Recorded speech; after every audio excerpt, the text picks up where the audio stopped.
Hello, sports fans. Welcome to a surprise video by me, Ralph Luck.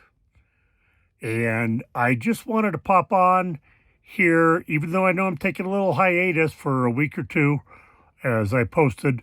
I did want to come on here and just talk about a few things that I think are important for RVers and maybe also carry over to those in sticks and bricks. But being a full-time RVer for over 4.5 years, I'm going to kind of focus on the RV side of this. So again, I'm Ralph Luck, and you're RVing with Luck. So with the events going on today and yesterday and tomorrow and this week across the globe, of course, I'm in America, this is not something that's new to us, but I thought I would take this opportunity to just state a few things that I think are very important in, everybody else out there, but I'm going to focus on RVers. So this is what I think is important to those of us in an RV, and specifically full-time RVers and full-time van lifers. So number one, always have as much water as you could have on hand currently. Don't let that thing drain down to under a quarter tank. It's like your gas tank in your car.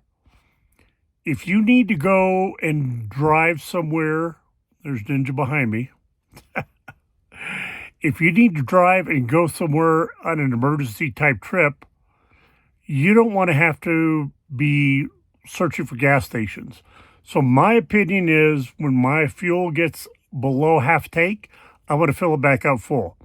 When my onboard water in the RV gets below half, I want to fill it back up. Even now as I'm in an RV park, in the last 3 days, we've had the water go out, albeit only for like 30 minutes at a time. But what if that was 3 days at a time in an RV park? I talked to some of the neighbors that were panicked. They're like, we don't have any water. What are we going to do? I wanted a shower. How do I use the toilet? Well, you listen to Ralph Luck and you never fall below half a tank. I've seen some people go, well, it's travel day. I want to save on fuel and have no water until I get up to the RV place and blah, blah, blah, the RV park. And I'll hook up there and I can always top off and I don't even need to fill my tanks. Okay, imagine this. You're 1 hour into your trip and you break down on the side of the road. Do you want to use your toilet in the RV? You need water. Not only do I always carry a tank or more of water in my RV, but I carry an extra 3 gallons at all times inside the RV. And that's if, let's say my water tank, my potable water tank, freshwater tank ruptures.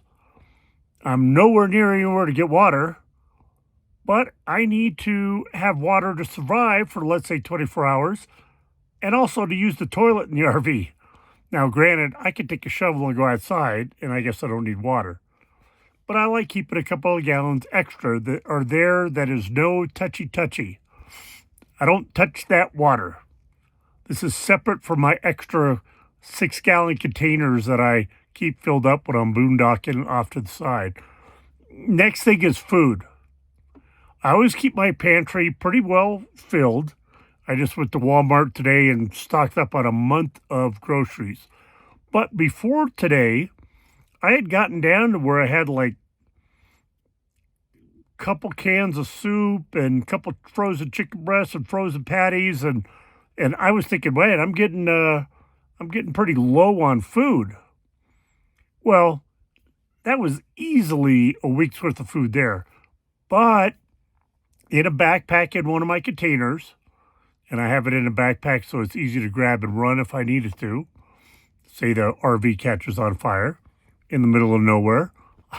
Yes, I always plan for extremes, because if you plan for extremes, you're ready for the little minor events.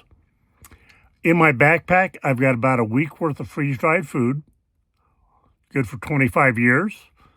And in the RV, I have in a, it's better than a Rubbermaid container, but imagine one of those. And that's got another week's worth of food freeze-dried in there. So all I need is water. Oh, but wait, my RV has no water. Well, lucky Ralph, you decided to have several gallons of water inside the RV that you don't touch except for emergencies. See what I'm saying? First aid kit, not just Band-Aids. Oh my gosh. I don't know how I survived my childhood in the 70s. I did so many crazy things. And I swear all my parents had were aloe vera from an aloe plant they'd cut out. Here, you burned yourself, use that. And a Band-Aid. Suck it up. Go rub some dirt on it. But I carry a pretty good first aid supply kit, including stuff for suturing and IVs. Oh, there's the evil cat. Yeah, she always wants to be on camera.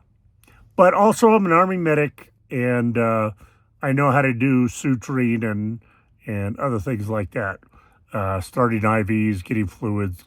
And let's go into those crazy people that always buy, in a panic, a shopping cart full of toilet paper.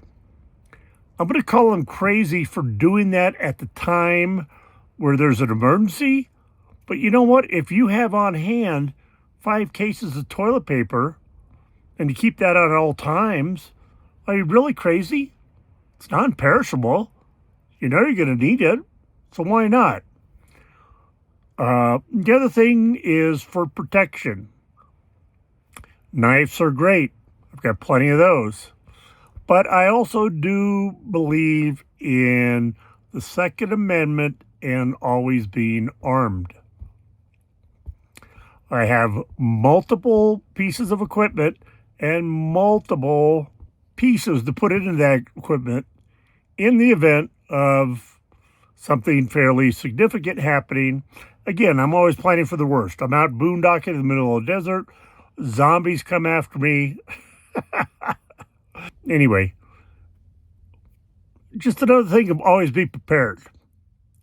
You know, and you may not have a ton of freeze-dried stuff and finances are tight, although I don't know why you have an RV if finances are tight. But, well, I guess I do. Finances are tight and I live in an RV. But when you go grocery shopping, buy an extra can of corn, an extra bag of rice, beans and rice. You can survive a while off of that. And again, you just need water. So this does not even come close to touching all the topics. But I just wanted to say, especially now in our heightened awareness of things going on in the country, that be hyper vigilant. Be aware of your surroundings, as I think you always should. Be prepared if something happens immediately upon you or your family. And if you need to beat feet and drive out into the forest or desert to get away from, I mean, come on.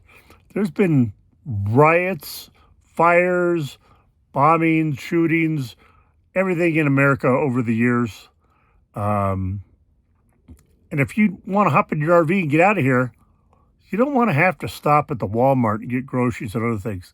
Keep an onboard supply for at least a week of water and whatnot. Now, I've told you just for me, you got to multiply that by those in your family. Anyway, go out there, be safe, be happy, don't be afraid, be vigilant, but be positive, be nice, and be active.